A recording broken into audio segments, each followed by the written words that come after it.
नमस्कार मित्रांनो, महिला आरक्षण विधेयक काल रात्री लोकसभेत नामंजूर झालं आणि देशाच्या राजकारणात गदारोळ सुरू झाला.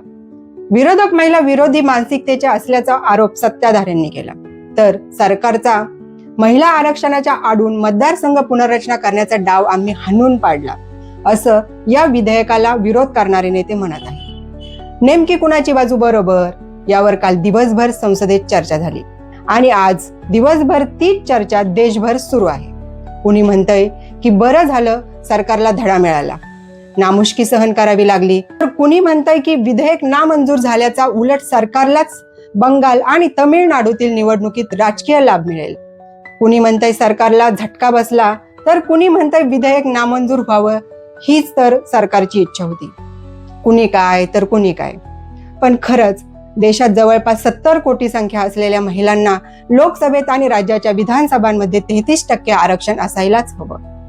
अशी जर सर्वच राजकीय पक्षांची भूमिका असेल तर मग हे विधेयक नामंजूर का झालं? पण हा प्रश्न जितका सरळ आहे तितके त्याचं उत्तर सरळ नाहीये आणि त्यामुळेच यात नेमकी काय गोम आहे याचे सामान्य जनतेला समजेल अशा रीतीने विश्लेषण होणे आवश्यक आहे. म्हणूनच चर्चा करूया की आपल्याकडे अपुरे संख्याबळ आहे हे माहीत असूनही 2.5 वर्षांपूर्वी मंजूर झालेलं महिला आरक्षण विधेयक सरकारने पुन्हा मुद्दामहून मांडलं का? दुसरं म्हणजे आता महिलांना राजकीय आरक्षण मिळणारच नाही का? आणि वाढलेल्या लोकसंख्येच्या आधारावर भविष्यात मतदारसंघ पुनर्रचना होणारच नाही का? या सर्व प्रश्नांची तपशीलवार चर्चा आपण करूया. नमस्कार मित्रांनो, मी आहे कांचन आणि तुम्ही पाहताय ज्ञानकीर्ती. महिलांना लोकसभेत आणि राज्याच्या विधानसभेत 33% आरक्षण देण्यासाठी मांडलेले 131वे घटना दुरुस्ती विधेयक काल रात्री लोकसभेत नामंजूर झालं. विधेयकाच्या बाजूने 298 आणि विरोधात 230 मते पडली. निम्म्यापेक्षा जास्त मते मिळाली असली तरी या घटना दुरुस्तीला लोकसभेत उपस्थित असलेल्या 528 पैकी 2/3 म्हणजे जवळपास 352 खासदारांचा पाठिंबा आवश्यक होता. मात्र सरकारला तो पाठिंबा मिळवता आला नाही. खरं तर महिला आरक्षण विधेयक 2.5 वर्षांपूर्वी दणदणीत बहुमताने संसदेत मंजूर झालेलं आहे. होय, सप्टेंबर 2023 मध्ये सरकारने नारी शक्ती वंदन अधिनियम या नावाने हे बिल संसदेत मांडलं होतं. त्यानुसार लोकसभा आणि राज्याच्या विधानसभा यामध्ये महिलांना 33% आरक्षण देण्याची तरतूद यामध्ये होती. खरं तर 1996 पासून 7 वेळा महिला आरक्षण विधेयक संसदेत मांडलं गेलंय. मात्र 2023चा अपवाद सोडता ते कधीच मंजूर होऊ शकलं नाही. 2023 मध्ये मात्र विरोधी पक्षांनी सरकारला साथ दिली आणि हे घटना दुरुस्ती विधेयक लोकसभेत आणि राज्यसभेत दणदणीतपणे मंजूर झालं. आणि अशा प्रकारे 106व्या घटना दुरुस्तीद्वारे राज्यघटनेत 239 ए, 330 ए, 332 ए आणि 334 ए अशी उपकलमं समाविष्ट झाली. 28 सप्टेंबर 2023 रोजी राष्ट्रपतींनी याबाबतचे गॅझेट देखील काढलं.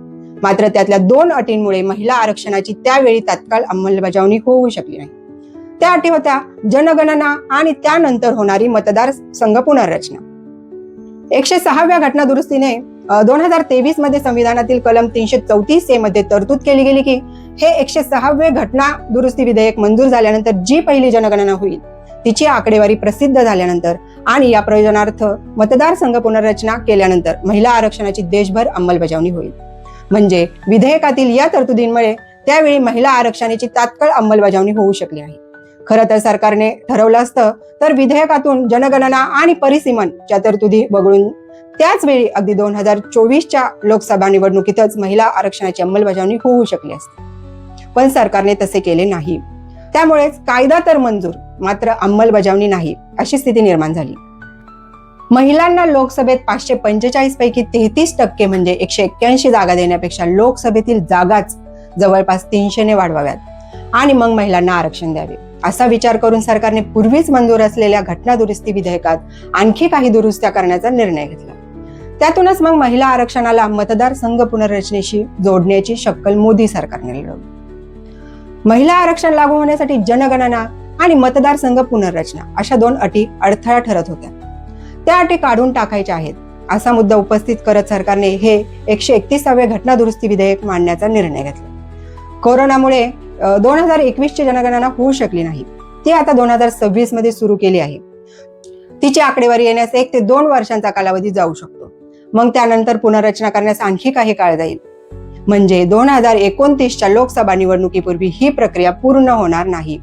म्हणून महिला आरक्षणाच्या अंमलबजावणीला नंतर होणाऱ्या जनगणनेची व त्या आधारे केल्या जाणाऱ्या मतदारसंघ पुनर्रचनेची जी अट होती ती अट काढून टाकायची व पूर्वीच्याच म्हणजे 2011च्या जनगणनेची आकडेवारी विचारात घेऊन तात्काळ मतदारसंघाची पुनर्रचना करायची व त्या आधारे महिला आरक्षणाची अंमलबजावणी करायची, अशी भूमिका सरकारने हे घटना दुरुस्ती विधेयक सादर करताना मांडली.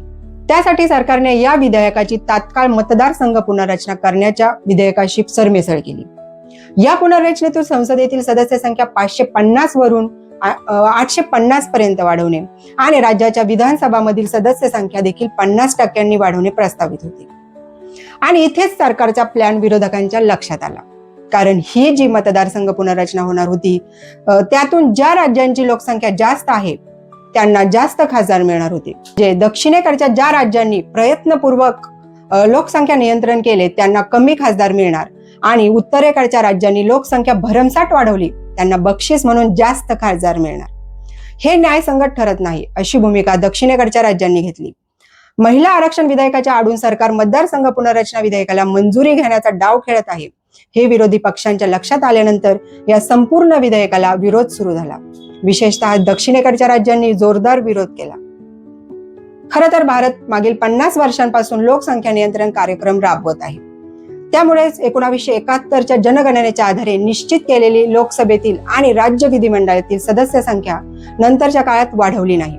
1976 मध्ये पुढील 25 वर्षांसाठी आणि त्यानंतर 2001 मध्ये पुन्हा पुढील 25 वर्षांसाठी ही सदस्य संख्या फ्रीज करण्यात आलेली आहे.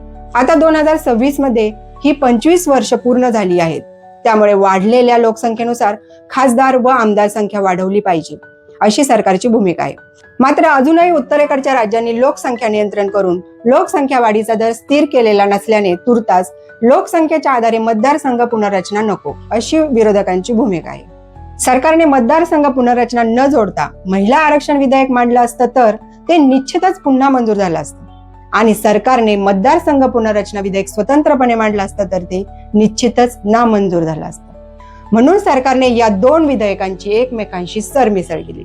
मात्र विरोधकांनी सरकारचा हा प्लॅन हाणून पाडलाय. घटना दुरुस्ती विधेयक मंजूर करून घेण्यासाठी आपल्याकडे पुरेसे संख्याबळ नाहीये हे माहीत असूनही सरकारने हे विधेयक मांडलं. समजा जर मंजूर झालंच असतं तर आपल्या पद्धतीने मतदारसंघ पुनर्रचना करता येईल आणि महिला आरक्षणाचे राजकीय श्रेय देखील घेता येईल आणि ना मंजूर झालं तरी त्याचं खापर विरोधकांवर फोडून त्यांना महिला विरोधी ठरवता येईल व तमिळनाडू आणि पश्चिम बंगालमध्ये होऊ घातलेल्या विधानसभा निवडणुकीत राजकीय फायदा घेता येईल, असा केंद्रातील सत्ताधारी भारतीय जनता पक्षाचा व मित्र पक्षाचा विचार होता. आता विधेयक नामंजूर झाल्या भाजपकडून व मित्र पक्षांकडून अपेक्षेप्रमाणे लगेचच विरोधकांना महिला विरोधी ठरवण्यास सुरुवात झालेली आहे. काल जरी महिला आरक्षण विधेयक नामंजूर झालेलं असलं तरी पूर्वी मंजूर झालेलं विधेयक अजूनही वैध आहे. ते रद्द झालेलं नाही, त्यामुळे ते केव्हाही लागू केलं जाऊ शकतं. समजा महिला आरक्षण देण्यामागे सरकारचा हेतू खरंच शुद्ध असेल तर आता सरकारकडे 3 पर्याय आहेत. सरकार बिलात काही बदल करू शकते, जसे की दक्षिण भारतातील राज्यांच्या जागांचा वाटा वाढवणे किंवा तो गोठवून ठेवण्याची तरतूद करू शकते.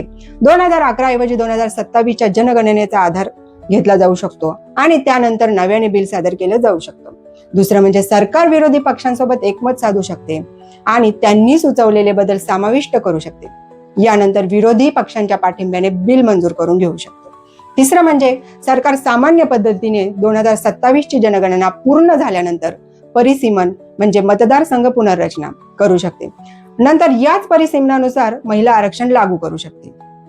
या सर्व घडामोडींबद्दल तुम्हाला काय वाटतं? तुमच्या प्रतिक्रिया नक्की कळवा आणि ज्ञानकीर्तीला लाईक, शेअर, सबस्क्राईब करा. धन्यवाद.